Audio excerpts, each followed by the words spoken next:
Il est 20h, bonsoir à tous, voici les principaux titres de l'actualité de ce lundi 31 mai. L'homme recherché depuis hier en Dordogne a été neutralisé peu avant 13h, il est gravement blessé, il est suspecté d'avoir tiré dans la nuit de samedi à dimanche sur le compagnon de son ex-femme, davantage de précisions dans un instant. La campagne de vaccination s'ouvre aujourd'hui à toutes les personnes de plus de 18 ans. L'objectif est 30 millions de personnes vaccinées à la mi-juin. Nous serons en direct du centre de vaccination de Saint-Quentin en Yvelines. Je vous le disais, l'homme recherché depuis hier en Dordogne a été neutralisé. C'est le ministre de l'Intérieur Gérald Darmanin qui l'a annoncé peu avant 13h sur son compte Twitter. Le suspect a agressé le compagnon de son ex-femme dans la nuit de samedi à dimanche. Les précisions de Martin Baumer. Lancé quelques instants plus tôt, l'appel à témoins a semble-t-il rapidement porté ses fruits. Après 36 heures de cavale, Thierry Dupin tente de s'extraire du périmètre établi par les autorités. Il se trouve proche d'une zone résidentielle lorsqu'il ouvre le feu à plusieurs reprises sur les forces de l'ordre. Visiblement toujours dans cette logique suicidaire, il essuie alors un tir de riposte. Et les vérifications que nous menons ont permis de le localiser en bordure de la zone dans laquelle nous pensions qu'il était implanté. À partir du moment où il a été au contact des militaires du GIGN, il a ouvert le feu à nouveau, à plusieurs reprises sur eux. Et suite à un de ces derniers tirs, il y a eu un tir de riposte qui a amené effectivement à le neutraliser. Gravement blessé par cette riposte, Thierry Dupin est actuellement soigné. Son pronostic vital est engagé. Aucun blessé en revanche parmi les forces de l'ordre. Il a été blessé, il est actuellement donc dans les mains du service d'incendie et de secours pour sa prise en charge sanitaire. Le temps désormais de l'enquête, la vie du Lardin Saint-Lazare devrait petit à petit revenir à la normale. Et nous retrouvons maintenant en direct de Lardin Saint-Lazare Émilie Bersard. Bonsoir Émilie. Les habitants de cette petite ville au cœur de la Dordogne étaient confinés depuis hier et c'est le soulagement sur place. Bien, effectivement, le soulagement de la population, 1800 personnes confinées depuis près de 48 heures maintenant, des entreprises fermées, des écoles également.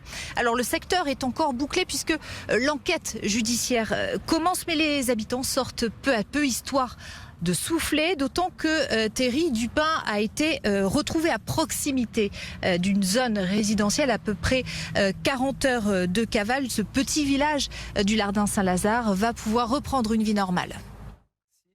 Le criminologue Jean-Pierre Bouchard était l'invité du 14-17 de France Info. Quelles étaient les motivations du suspect ? La motivation de toutes ces condamnations et de toutes ces agressions antérieures est toujours la même, comme cette fois-ci, c'est-à-dire c'est certainement quelque chose qui tourne autour de la séparation avec son ex-compagne, mère de ses enfants, le fait peut-être qu'elle ait un nouveau conjoint qu'il a tenté d'agresser ou agresser, donc avec peut-être des histoires passionnelles de jalousie à la clé, etc.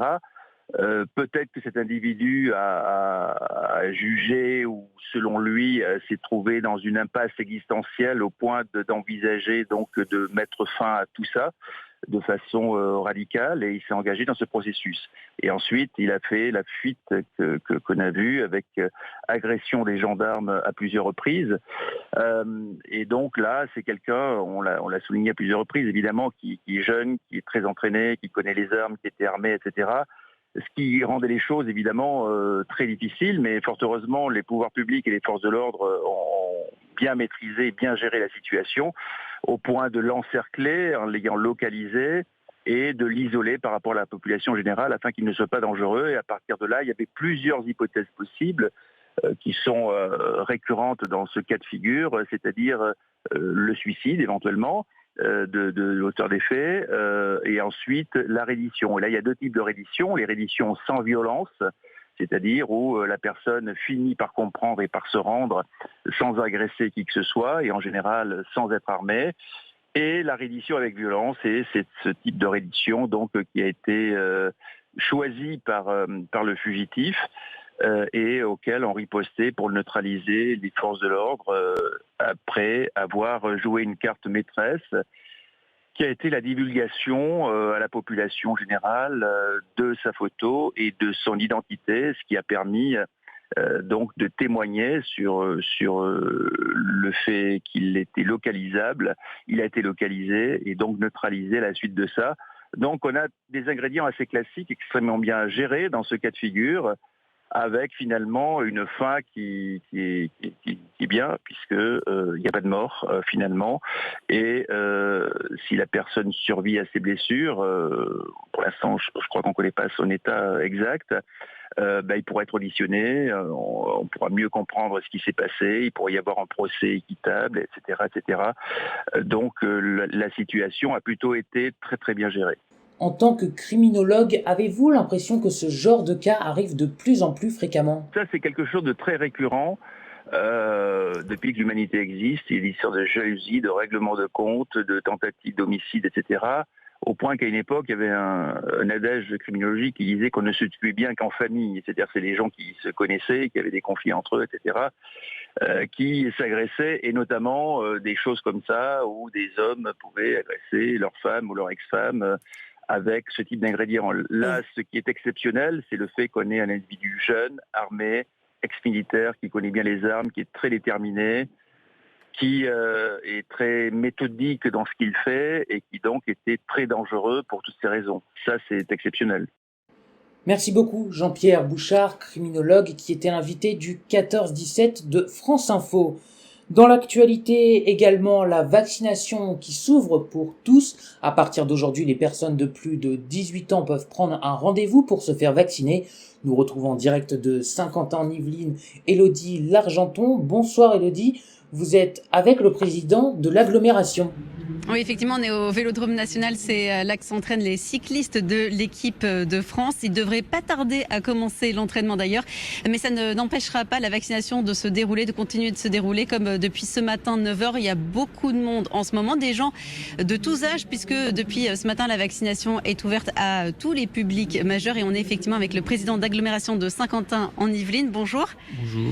Ça change quoi alors pour vous en termes d'organisation, l'ouverture de la vaccination à tous les majeurs ? Ça augmente le nombre de demandeurs. Il faut s'y adapter. Donc on a modifié les locaux pour les médecins. Donc avant c'était fermé, les portes fermées, donc on les a ouvertes. Ce qui a pu le contrôle des comorbidités. Donc ça permet d'aller plus vite. Bien sûr, les jeunes ont une réactivité plus forte. Et en gros, on a changé l'organisation qui nous permet d'augmenter de 30% quasiment le nombre de vaccinés par jour. Alors on était autour de 2-3 000. On va en fait vers 4 à 5 000. Surtout avec la nocturne, on a rajouté des nocturnes. Donc de 20h à minuit. Donc tout ça nous amène sur des journées à entre 4 000 et 5 000 vaccinations. Il y a une grosse université pas très loin d'ici. Est-ce que vous avez vu beaucoup de jeunes étudiants qui venaient se faire vacciner la semaine dernière déjà avec les dernières doses et à partir d'aujourd'hui, des jeunes qui avaient hâte de pouvoir sortir un petit peu des cours à distance? Oui, d'autant plus qu'ils ont eu la récompense d'être nommés numéro 1 mondial, je crois, après le classement de Shanghai, l'université de Paris-Saclay, numéro 1 mondial en mathématiques. Donc ils se disent, bon, il faudrait peut-être quand même s'occuper un peu de nous, on est l'élite, tout ça. Bon, donc bien sûr, ça fait partie des gens qui ont un peu souffert de cet isolement, ils sont dans leur chambre d'étudiants. Donc bien sûr, grosse volonté aujourd'hui de se faire vacciner. D'autant plus qu'ils ont compris que la vaccination va quasiment devenir obligatoire. Regardez le modèle asiatique qui quelque part a un peu échoué. Ils ont réussi en première phase, mais deuxième phase, bon, tout le monde va vaccination obligatoire mondiale pour voyager, pour prendre le train, pour aller au théâtre, au cinéma, aller au restaurant, avoir une réunion avec des collaborateurs. Bon, donc ils ont compris ça et tout le monde est dans le même sens aujourd'hui. On sent l'augmentation, bien sûr, mais qu'on gère, on est prêt. On a augmenté un peu nos effectifs. On a quand même près de 600 personnes pour gérer tout ça. Et donc jusqu'à 5000 doses actuellement par jour. Donc le centre est ouvert tous les jours de la semaine avec des nocturnes le vendredi. Merci beaucoup Élodie. Les ministres Jean Castex et Olivier Véran étaient dans un centre de vaccination à Saint-Maur-des-Fossés, c'est en Seine-et-Marne, et le Premier ministre est confiant quant à cette ouverture de la vaccination à toutes les personnes.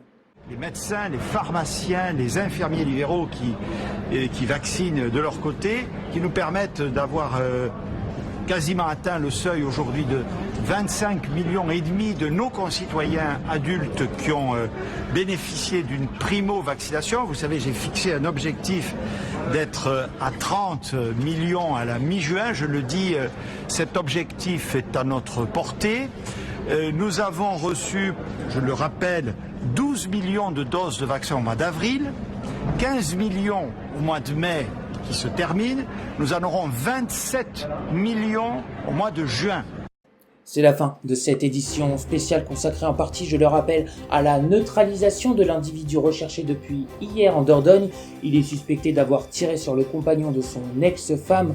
C'était dans la nuit de samedi à dimanche. Il a donc été neutralisé peu avant 13h et serait gravement blessé.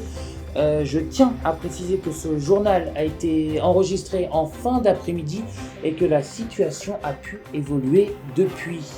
Merci pour votre fidélité. Très bonne soirée à tous. À demain.